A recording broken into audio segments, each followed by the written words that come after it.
Most middle-class people earn good salaries, yet remain financially stuck because their lifestyle quietly grows just as fast as their income.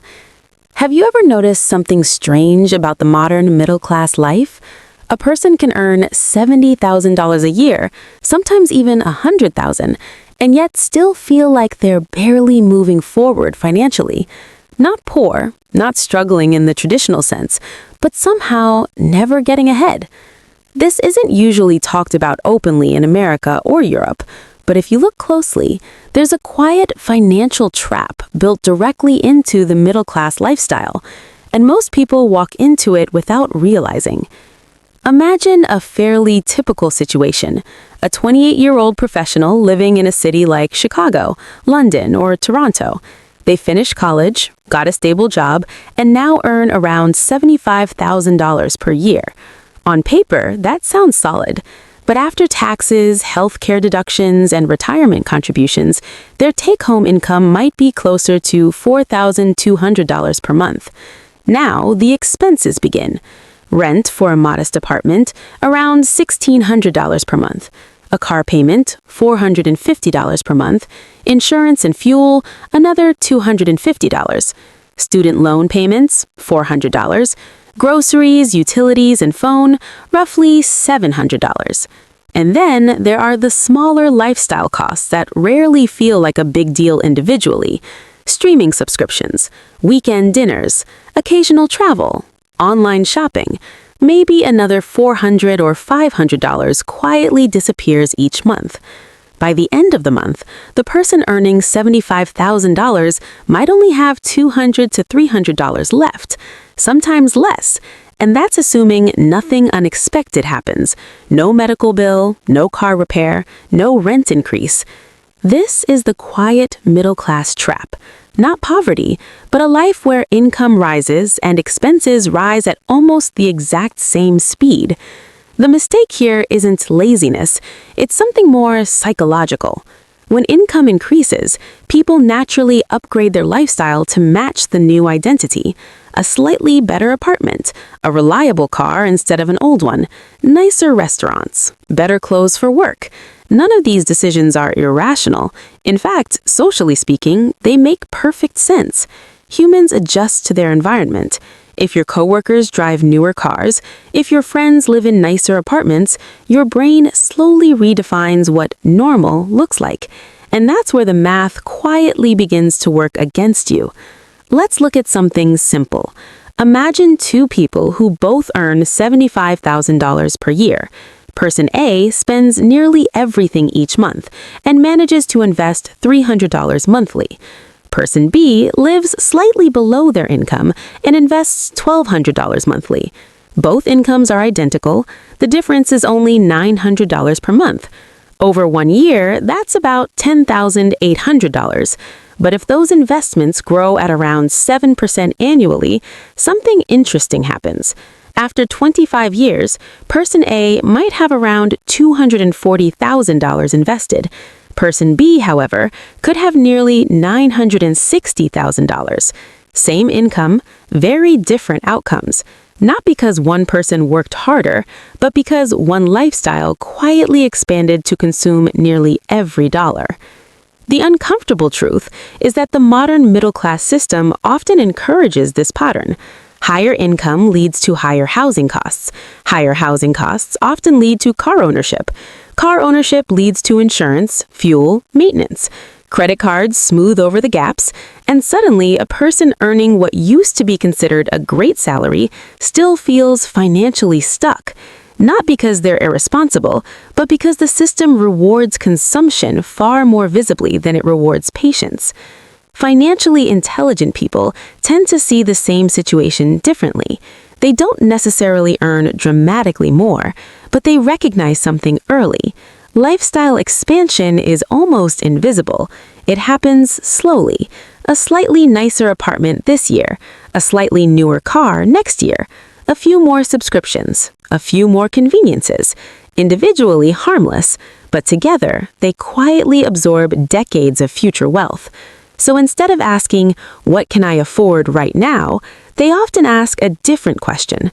What will this cost me over the next 20 years? Not emotionally, just mathematically. Because the middle class trap isn't really about money, it's about awareness. Once you see the pattern, it becomes easier to step slightly outside of it, not by giving up comfort, not by extreme frugality, but by understanding that small financial decisions compound just as powerfully as investments do, sometimes even more. And strangely enough, the people who quietly build long-term financial stability rarely look dramatically different from everyone else. Their lives just expand a little slower. Their spending decisions pause for a moment longer, and over time, that small pause becomes the difference between financial pressure and financial freedom. There's another layer to this trap that many people don't notice until much later.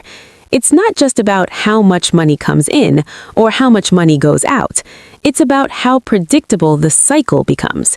For many middle-class workers in America and Europe, life slowly begins to follow a very familiar financial pattern. You graduate, you get your first real job, the salary looks exciting at first, then the first apartment, then the first car, then maybe a nicer apartment, maybe a relationship, maybe a family, maybe a mortgage, and each step feels like progress. In many ways, it is. But financially, something subtle happens along the way. Each milestone also quietly locks in a higher level of monthly obligation, and obligations are very different from choices. A person with low fixed expenses has flexibility.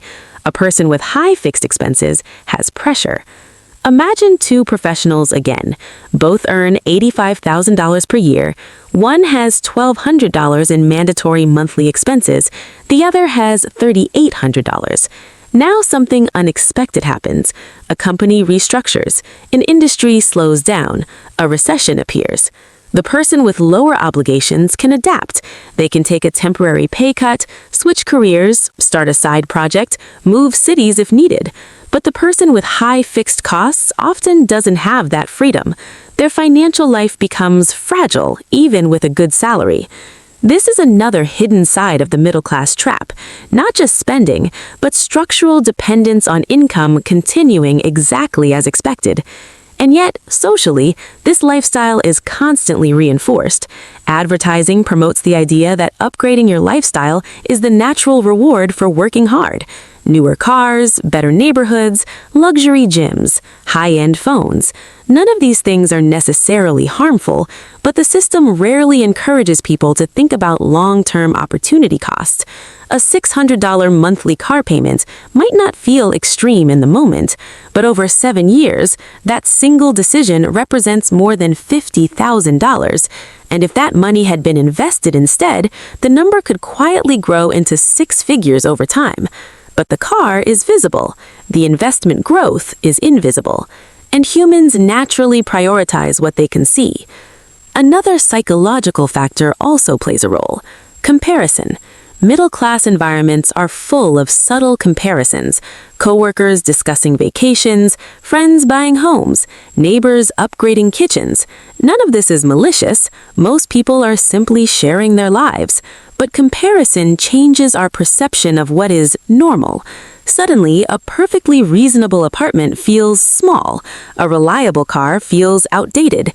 A modest vacation feels inadequate. And slowly, the financial baseline shifts upward again. What's interesting is that people who quietly avoid this trap rarely look dramatically different from everyone else. They don't necessarily live extremely frugal lives.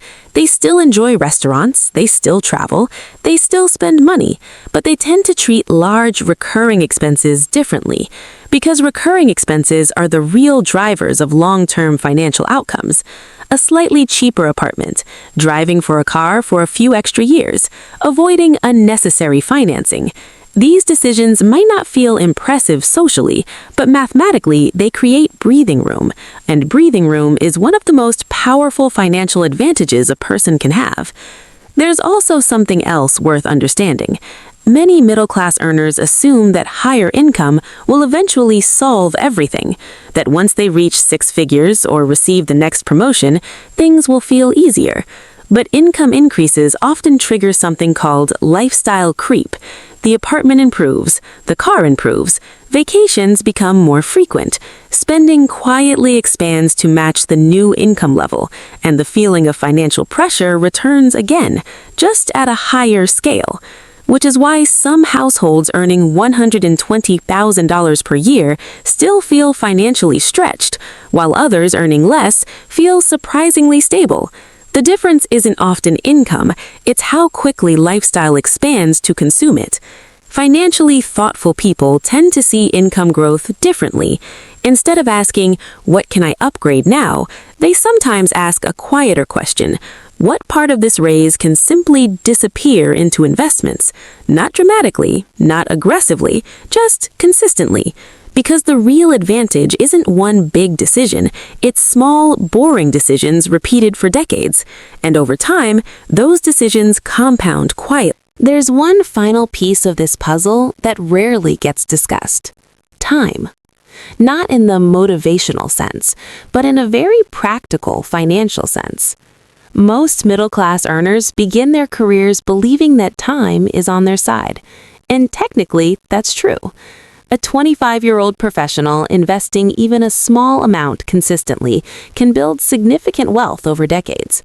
But the middle-class lifestyle often delays that process without anyone noticing. The first few working years are usually spent stabilizing life, paying down student loans, setting up an apartment, buying furniture, replacing old things with slightly better versions. Nothing extravagant, just normal life upgrades. Then come the next few years. A better car, maybe a move to a more desirable neighborhood, maybe a wedding, maybe a down payment for a house. By the time many people finally feel settled enough to seriously focus on investing, they are often already in their mid-30s, and that delay matters more than most people realize. Consider two individuals again. One begins investing $500 per month at age 25. The other begins investing $500 per month at age 35. Both invest the same amount. Both earn the same market return of around 7% annually. But by the time they reach age 60, the results look very different. The person who started at 25 could have roughly $830,000. The person who started at 35 might end up with around $400,000. Same monthly investment, same market. The only difference is time. 10 quiet years at the beginning change the outcome dramatically. And those 10 years are often exactly when lifestyle expansion happens the fastest. There's also a cultural narrative that reinforces this delay. Many people are told that your 20s and early 30s are the time to enjoy life and worry about finances later. And to be fair, life should be enjoyed. But enjoyment and awareness don't have to be opposites. Financial awareness doesn't mean living like a minimalist or refusing to spend money. It simply means recognizing that certain decisions echo forward for decades. A slightly higher rent, a slightly larger car loan, a slightly larger mortgage. Each one may seem small on its own, but together they shape the direction of an entire financial life. Another interesting aspect of the middle-class trap is that it rarely feels like a trap while you're inside it. Daily life feels normal, bills are paid, vacations happen occasionally, work continues. From the outside, everything appears stable, but internally, there's often a quiet feeling of financial tension, a sense that stopping work for even a short period would create immediate stress. A sense that income must continue without interruption. And that constant dependence on income is what separates financial stability from financial independence.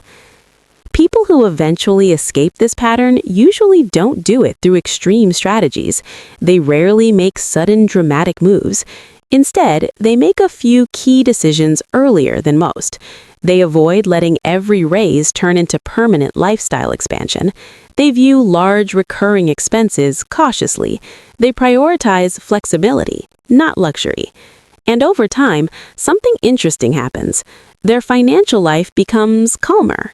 Not richer overnight, but more stable, more resilient, more optional.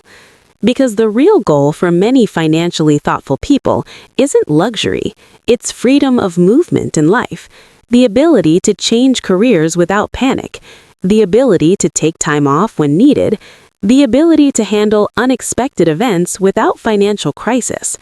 And those abilities rarely come from one big investment win. They come from years of small, steady decisions that prevent lifestyle from quietly consuming every dollar. The middle-class trap isn't something most people choose intentionally. It's simply the natural path that modern consumer economies encourage. Work hard, earn more, upgrade life, repeat. But stepping slightly outside that cycle doesn't require radical change. It only requires awareness. Awareness of how lifestyle expands. Awareness of how time affects investing, and awareness that small financial decisions quietly shape the next 20 or 30 years. And once you start noticing that pattern, something interesting happens. You begin making decisions a little more deliberately, not based on pressure, not based on comparison, just based on clearer thinking. And over long periods of time, clearer thinking tends to produce calmer financial lives. If you enjoy calm discussions about money, long-term thinking, and the psychology behind financial decisions, consider liking the video or subscribing to the channel. It helps more people find these conversations. There is another reason this trap persists for so long. It's because the middle-class lifestyle is designed to look successful. A stable job, a comfortable apartment, a reliable car in the driveway, occasional vacations. From the outside, this looks like financial progress, and in many ways, it is. The problem is that appearance and financial resilience are not the same thing. A household can appear financially comfortable while still being extremely dependent on continuous income. If that income stops, even temporarily, the entire system becomes fragile. This is something that became very visible during economic shocks in recent years. Many households with good salaries suddenly realized they only had a few months of financial cushion, not because they were irresponsible, but because their lifestyle had gradually expanded to match their income almost perfectly. Think about how most financial decisions are made in everyday life. They rarely feel like major financial choices. They feel like small upgrades. A slightly larger apartment, a slightly newer car, a slightly better phone, a slightly nicer vacation. Each decision feels harmless, and often it is harmless on its own. But when dozens of these decisions accumulate over 10 or 15 years, they shape a financial structure that becomes very expensive to maintain. And the key word here is maintain, because the middle-class trap is less about buying things and more about committing to long-term payments. Monthly rent, monthly car payments, monthly subscriptions, monthly insurance, monthly financing. These recurring costs slowly turn income into a requirement rather than a tool. Financially thoughtful people often try to protect something very specific: flexibility. Not because flexibility sounds impressive, but because flexibility reduces pressure. If your basic life requires $5,000 every month just to stay stable, your career choices become limited. If your life only requires $2,500 per month, your options become wider. You can take risks, change industries, start something new, take time to recover from burnout. Flexibility quietly creates opportunities that high spending often eliminates. There's also a misunderstanding about what financial stability eventually looks like. Many people imagine it as a sudden moment, a large investment account, a major financial breakthrough. But in reality, financial stability tends to appear slowly and quietly. First, an emergency fund removes small crises. Then, investments begin covering a small percentage of living expenses. Then, over many years, that percentage slowly increases. At some point, work becomes less about survival and more about choice. But this transition rarely happens through dramatic financial moves. It happens through consistency, small amounts invested regularly, expenses that grow slower than income, and patience. Lots of patience. Interestingly, many people who later achieve strong financial stability say something similar when they reflect on their earlier years. They didn't necessarily earn extraordinary salaries, they simply avoided letting their lifestyle expand as quickly as their income. And that gap between income and lifestyle quietly turned into investments. Those investments turned into time, and time eventually turned into freedom. None of this means the middle-class lifestyle is wrong. Comfort is valuable, experiences matter, and money should support life, not restrict it. But awareness changes how decisions are made. Instead of automatically upgrading life every time income increases, some people pause and ask a quieter question. Will this decision still feel comfortable 10 years from now? Not emotionally, just financially. Because when financial pressure is low, life tends to feel calmer. Career decisions become easier.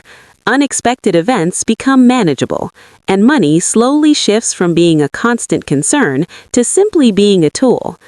The middle-class trap doesn't disappear overnight, but once you see it clearly, it becomes easier to navigate. Not by rejecting comfort, not by chasing extreme wealth, but simply by understanding how income, lifestyle, and time interact over decades. And sometimes that understanding alone is enough to quietly change the direction of a financial life. If you enjoy calm, thoughtful conversations about money, long-term thinking, and financial behavior, consider subscribing to the channel. These discussions are meant to help people think a little more clearly about money, without the noise of hype or unrealistic promises. Most middle-class people earn good salaries, yet remain financially stuck because their lifestyle quietly grows just as fast as their income. At first, everything feels like progress. You graduate, find a stable job, and receive your first real paycheck. For many people in the United States or Europe, that moment feels like the beginning of financial freedom. After years of studying, things finally seem to be moving in the right direction. The first apartment feels exciting. It may not be luxurious, but it's yours. The first car feels like independence. Being able to pay your own bills feels like proof that life is finally working the way it should. But something subtle begins to happen over time. Each time income increases, life quietly upgrades with it. A slightly better apartment, a slightly newer car, a few more conveniences that make everyday life easier. None of these decisions feel irresponsible.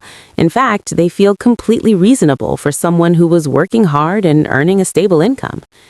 And that's exactly why the middle-class trap is so difficult to notice, because nothing about it feels like a mistake.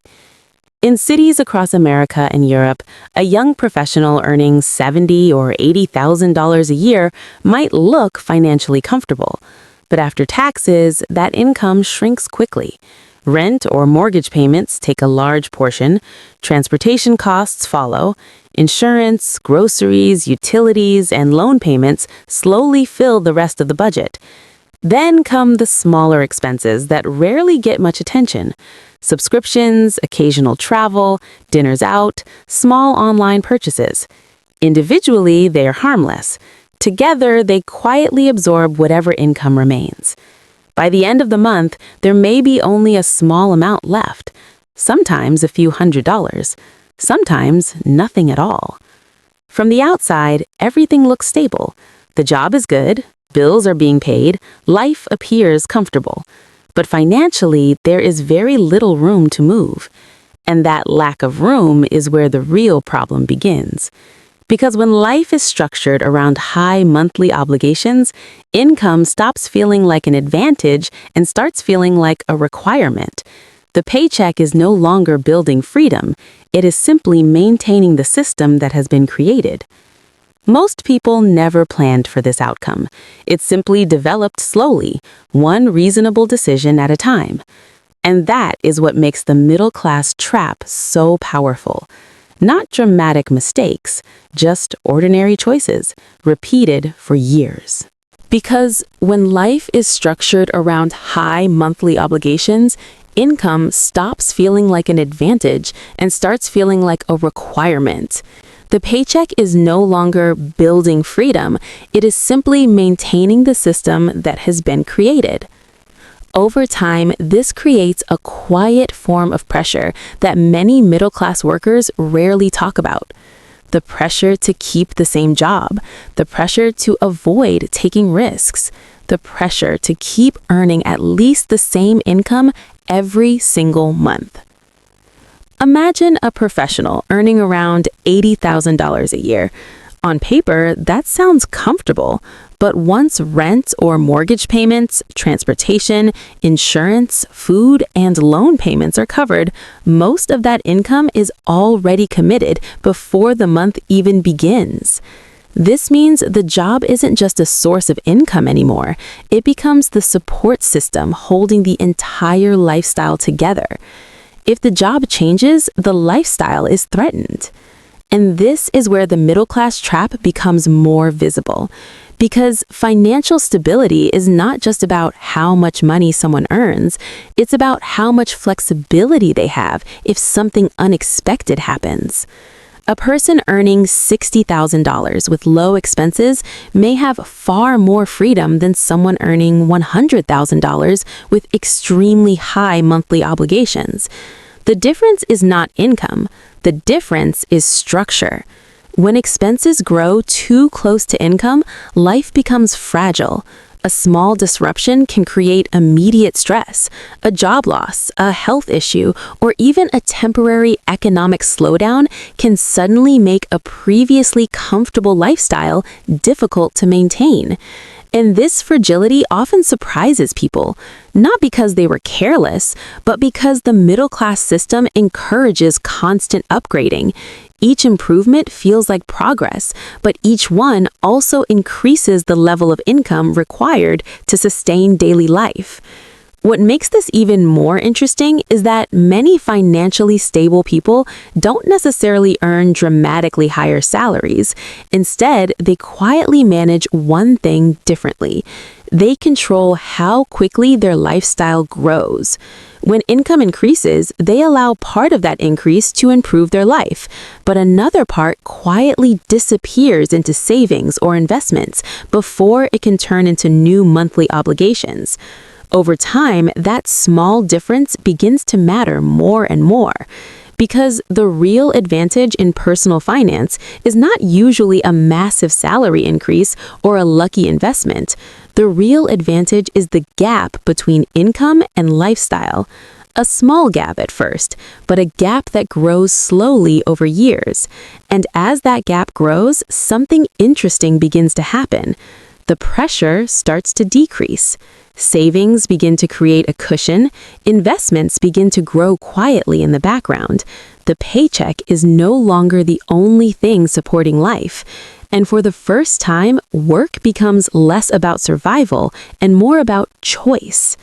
This transition rarely happens quickly. In most cases, it takes years of steady decisions, but once it begins, the feeling of financial life changes completely. Instead of constantly running to maintain a lifestyle, people begin building something more stable. Not extreme wealth, not luxury, just stability and options.